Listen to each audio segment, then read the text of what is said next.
Good morning সবাইকে। আজকে আমরা ডিসকাস করব রেসপিরেটরি সিস্টেমের সেকেন্ড পার্ট নিয়ে।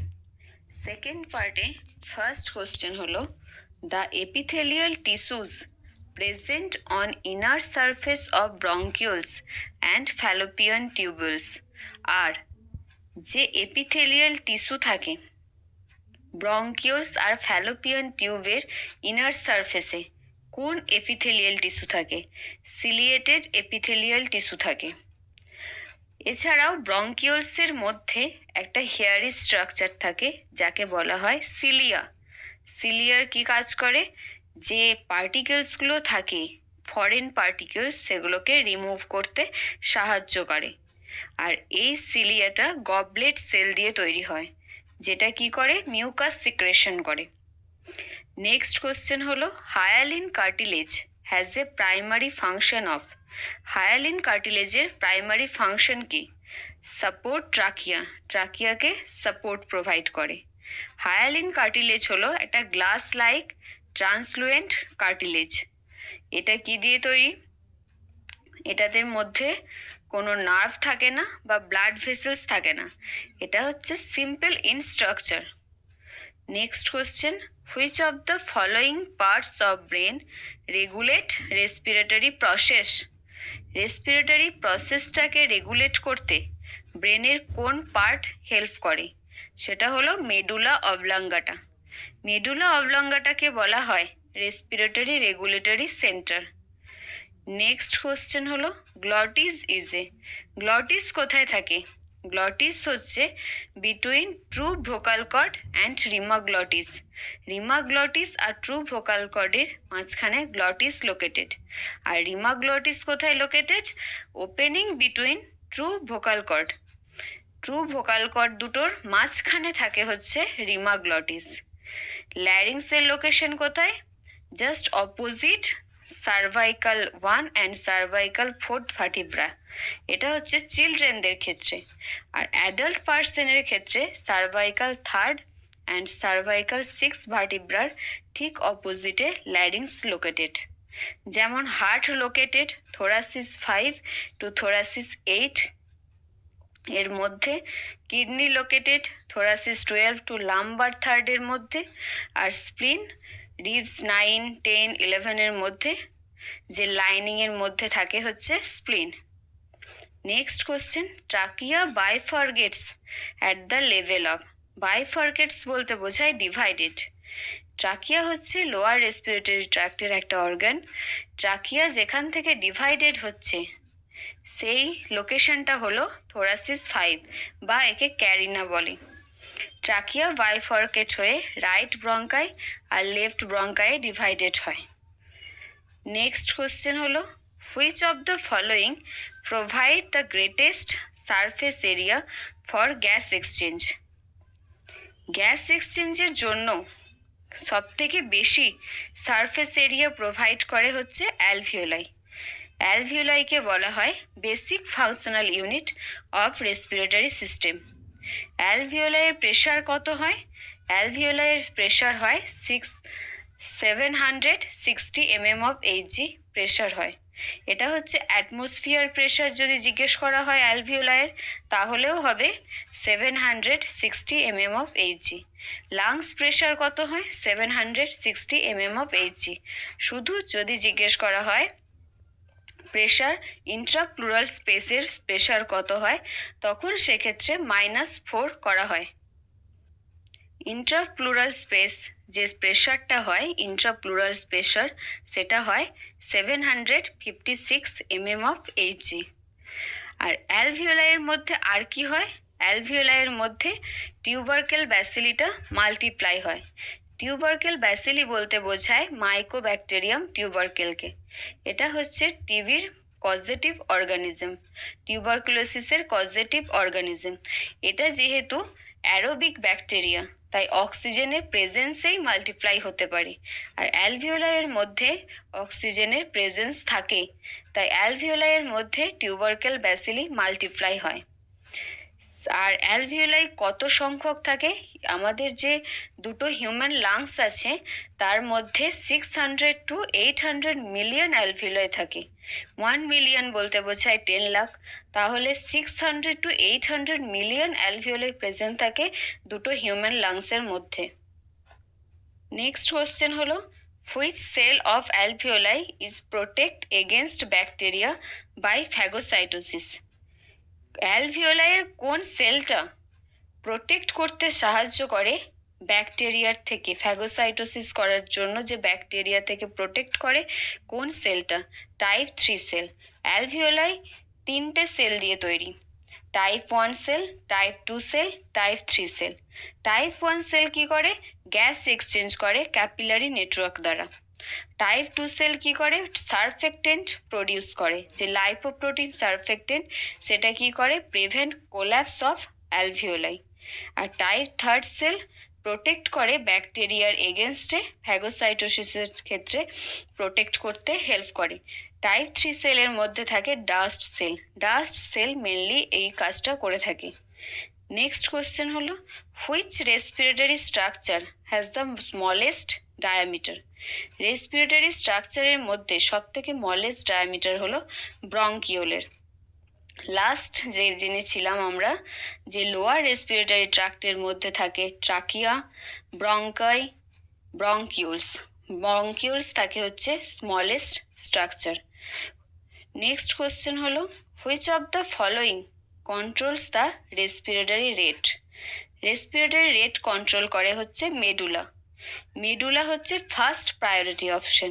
যদি মেডুলা অপশানে না থাকে তখন হবে পন্স। পন্সের দুটো পার্ট থাকে, আপার পন্স আর লোয়ার পন্স। আপার পন্সকে বলা হয় নিমোটক্সিক সেন্টার, যেটা কি করে? রেসপিরেশনের পর রেসপিরেশনটাকে যে ইনহিবিট করতে হয়, পজ করতে হয়, সেই কাজটা করে আপার পন্স। আর লোয়ার পন্সকে বলা হয় অ্যাপনস্টিক সেন্টার। অ্যাপনস্টিক সেন্টার কি করে? প্রমোট ইন্সপিরেশন, ইন্সপিরেশনটাকে প্রমোট করতে হেল্প করে। আর মেডুলা অবলাঙ্গাটা হলো একটা কোন শেপড অর্গান, এরও দুটো পার্ট থাকে, আপার মেডুলা আর লোয়ার মেডুলা। আপার মেডুলাকে বলা হয় ইন্সপিরেটরি সেন্টার আর লোয়ার মেডুলাকে বলা হয় এক্সপিরেটরি সেন্টার। এছাড়াও থাকে স্পাইনাল কর্ড, যেটা রেসপিরেটরি সেন্টারটাকে মেনটেন করতে ফেসিলিটেটরি রোল প্লে করে। স্পাইনাল কর্ডের লেন্থ কেমন হয়? মেলের ক্ষেত্রে হয় 45 সেমি আর ফিমেলের ক্ষেত্রে হয় 43 সেমি। নেক্সট কোশ্চেন হলো, inspiratory capacity is the total amount of air that can be inspired after a tidal respiration. মানে টোটাল নাম্বার অফ কত অ্যামাউন্টে এয়ারটা আমরা ইন্সপায়ার্ড করছি, টোটাল অ্যামাউন্ট যে ইন্সপায়ার্ড এয়ারটা, সেটাই হচ্ছে ইন্সপায়ারেটরি ক্যাপাসিটি বা ইন্সপায়ারেটরি রিজার্ভ ভলিউম বলা হয়। এই অ্যামাউন্টটা হলো 3000 ml। ঠিক তেমনই কত অ্যামাউন্ট এয়ারটা আমরা এক্সপায়ার্ড করছি, total amount of expiratory reserve volume বা এক্সপায়ারেটরি ক্যাপাসিটি হচ্ছে 1200 ml। নেক্সট হচ্ছে টাইডাল ভলিউম। টাইডাল ভলিউম কোনটাকে বললে? Average amount expired after a regular respiration. Regular রেসপিরেশনের পর যে এভারেজ অ্যামাউন্টটা আমরা এক্সপায়ার্ড করছি, সেটা হচ্ছে টাইডাল ভলিউম। এক্সপায়ার্ড এয়ার, সেটাকে বলা হয় টাইডাল ভলিউম 500 ml। নেক্সট হচ্ছে রেসিডুয়াল ভলিউম কি? লাংসের রেসিডুয়াল ভলিউম বলতে কি বোঝায়? আফটার এক্সপিরেশন, এক্সপিরেশনের পর যে এয়ারটা লাংসের মধ্যে অতিরিক্ত থাকছে, স্টিল এয়ার ইনটু লাংস, সেটাকে বলা হয় রেসিডুয়াল ভলিউম। আর লাংসের রেসিডুয়াল ভলিউম হলো 1200 ml। ঠিক তেমনই ইউরিনারি ব্লাডারের রেসিডুয়াল ভলিউম হলো লেস দেন 50 ml। যদি কোনো পেশেন্টের 65 অ্যাবভ এজ হয়, সেক্ষেত্রে residual volume 100 ml less than হতে পারে, কিন্তু এটা ইয়াঙ্গার ক্লায়েন্টের ক্ষেত্রে হচ্ছে একটা অ্যাবনর্মালিটি। 100 ml, 100 ml হচ্ছে ইয়াঙ্গার ক্লায়েন্টের হবে না। ইয়াঙ্গার ক্লায়েন্টের normal residual volume of urinary bladder হবে 50 ml, less than 50 ml। Next হচ্ছে patient with a gastrostomy tube has a gastric residual volume of 100 ml or more, you may withhold feeding. যদি কোনো পেশেন্টের স্টোমাকের residual ভলিউমটা 100 ml এর বেশি হয়, সেক্ষেত্রে আমরা ফিডিং দেব না। আমরা যে কোনো পেশেন্টের ফিডিং দেওয়ার আগে সেই ফিডিং কন্টেন্টটাকে ইন্সপিরেশন করে দেখে থাকি যে কত অ্যামাউন্ট থাকে। সেটা 100 ml এর বেশি হলে ফিডিংটাকে উইথহোল্ড করতে হবে। রেসিডুয়াল ভলিউম নর্মাল হচ্ছে স্টোমাকের 100 ml। তাহলে টোটাল লাং ক্যাপাসিটি কত? টোটাল লাং ক্যাপাসিটি নির্ণয় করার একটা ফর্মুলা আছে, যেমন হচ্ছে tidal volume plus inspiratory reserve volume, expiratory reserve volume plus residual volume. আমরা এখানে জেনেছি টাইডাল ভলিউম হলো 500 ml, inspiratory reserve volume 3000 ml, expiratory reserve volume 1200 ml, আর রেসিডুয়াল ভলিউম হচ্ছে 1200 ml। তাহলে টোটাল হলো 5900 ml। অ্যাপ্রক্সিমেট বলতে গেলে 5800 টু 6000 ml বা 6 লিটার টোটাল লাং ক্যাপাসিটি বলা যায়। আর ঠিক তেমনই টোটাল ভাইটাল ক্যাপাসিটি যদি বের করতে হয়, টোটাল ভাইটাল ক্যাপাসিটির মধ্যে কেবলমাত্র রেসিডুয়াল ভলিউমটা থাকে না। তাছাড়া কি কি থাকে? টাইডাল ভলিউম থাকে, ইন্সপিরেটরি রিজার্ভ ভলিউম থাকে, এক্সপিরেটরি রিজার্ভ ভলিউম থাকে, আর টোটাল ভাইটাল ক্যাপাসিটি হয় 4500 ml। আর আমরা লাং ক্যাপাসিটি, যে টোটাল লাং ক্যাপাসিটি পেলাম, সেটা কিসের সাহায্যে চেক করতে পারি? Spirometry to measure lung capacity. এবার আমরা জানবো minute ventilation. Total minute ventilation কিভাবে বের করতে হয়? মাইনুট ভেন্টিলেশন মানে হচ্ছে tidal volume into respiratory rate. আমরা জানি নর্মাল যে টাইডাল ভলিউম হয় লাংসের 500 ml, আর respiratory rate 12 to 20 breath per minute. তাই নর্মাল যে মাইনুট ভেন্টিলেশন হয় সেটা হচ্ছে 5 to 8 লিটার পার মিনিট। আর এই মাইনুট ভেন্টিলেশনটা ইনক্রিজ হয় এক্সারসাইজ করার সঙ্গে সঙ্গে।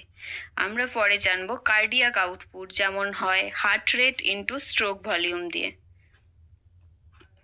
এবার নেক্সট কোশ্চেন হলো normal breath sound of lungs. লাংসের নর্মাল যে ব্রিথিং সাউন্ডগুলো কোনগুলো? ব্রঙ্কিয়াল সাউন্ড, ভেসিকুলার সাউন্ড আর ব্রঙ্কো ভেসিকুলার সাউন্ড হচ্ছে নর্মাল ব্রিথিং সাউন্ড।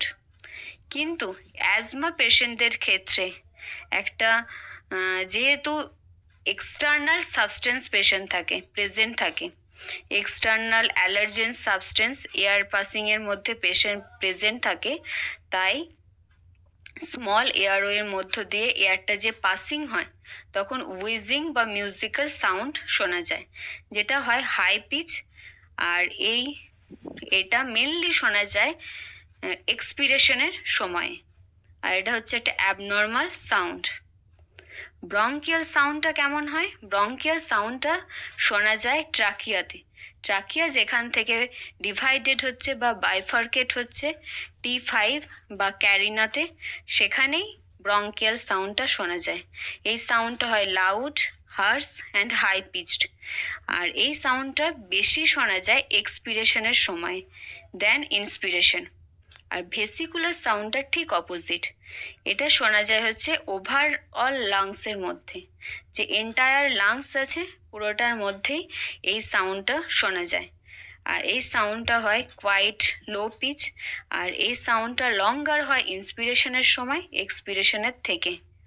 আর ব্রঙ্কো ভেসিকুলার সাউন্ড হচ্ছে মেন স্ট্রিম ব্রঙ্কাই, যেগুলো ব্রঙ্কাই ডিভাইডেড হচ্ছে, রাইট ব্রঙ্কাই আর লেফট ব্রঙ্কাই। এই ব্রঙ্কাইয়ের শোনা যায় হচ্ছে ব্রঙ্কো ভেসিকুলার সাউন্ড। আর এই সাউন্ডটা মডারেট পিচ, ব্রিজি, আর ইন্সপিরেশন আর এক্সপিরেশনের সময় ইকুয়াল থাকে। নেক্সট কোশ্চেন হলো, the rationale for asking a patient to breathe in and hold breath for 3 second during incentive spirometry is to. পেশেন্টকে কখনো কখনো বলা হয় যে 3 সেকেন্ডের জন্য ব্রিথিংটাকে হোল্ড করতে। কেন বলা হয়? Help reexpansion of alveoli. Next question, capnography is a measurement of. Capnography কি মেজারমেন্ট করতে হেল্প করে? CO2 কনসেন্ট্রেশন মেজার করতে হেল্প করে। নেক্সট আমরা জানবো কিছু অ্যাবনর্মাল সাউন্ড সম্পর্কে। Which sound is present during secretion in bronchial airway. Bronchial এয়ারওয়েতে যদি সিক্রেশন থাকে তখন কি সাউন্ড শোনা যায়? সেই সাউন্ডটাকে বলে রঙ্কাই বা সোনোরোসাস, যে হুইজ, সোনোরোসাস হুইজ সাউন্ড শোনা যায়। এটা হয় লো পিচ সাউন্ড, আর এই সাউন্ডটা শোনা যায় মেনলি ক্রনিক ব্রঙ্কাইটিসের ক্ষেত্রে। ক্রনিক ব্রঙ্কাইটিস বলতে কি বোঝায়? Inflammation of bronchioles. এছাড়াও রেল সাউন্ডও হচ্ছে একটা অ্যাবনর্মাল বাবলিং সাউন্ড। এর কারণ কি? মিউকাস যদি প্রেজেন্ট থাকে এয়ার প্যাসেজের মধ্যে তখন এই সাউন্ডটা শোনা যায়। এটা মেনলি শোনা যায় নিউমোনিয়া পেশেন্টদের ক্ষেত্রে। আর একটা সাউন্ড শোনা যায় স্ট্রাইডার সাউন্ডটা কখন শোনা যায়? যদি পেশেন্টের ইটি টিউব লাগানো থাকে এবং পেশেন্টের ইটি টিউবের চারপাশে ইনফ্লামেশন হয় তাহলে একটা শ্রিল সাউন্ড শোনা যায়। যে সাউন্ডটা হয় ক্রো লাইক সাউন্ড, কাকের মতো। এই সাউন্ডটা মেনলি শোনা যায় ল্যারিঞ্জাইটিস পেশেন্টদের ক্ষেত্রে।